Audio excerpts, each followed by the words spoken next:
ఇది మొదలుకొని నేను మిమ్మును ఆశీర్వదించుదును. From this day will I bless you. Haggai 2వ అధ్యాయం 19వ వచనం. యెహోవాను నేను ప్రత్యక్షమై పలికెనుగా ప్రభువు, సర్వశక్తి గల యెహోవాను నేను నా సన్నిధిని దోషిగా నడచిన, నా సన్నిధిని దోషిగా నడచిన నీతో నిబంధన నియమింతును, నీతో నిబంధన నియమింతును.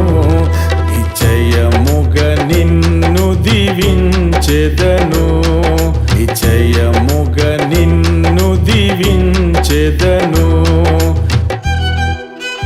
Daily Jesus words, హెబ్రాన్.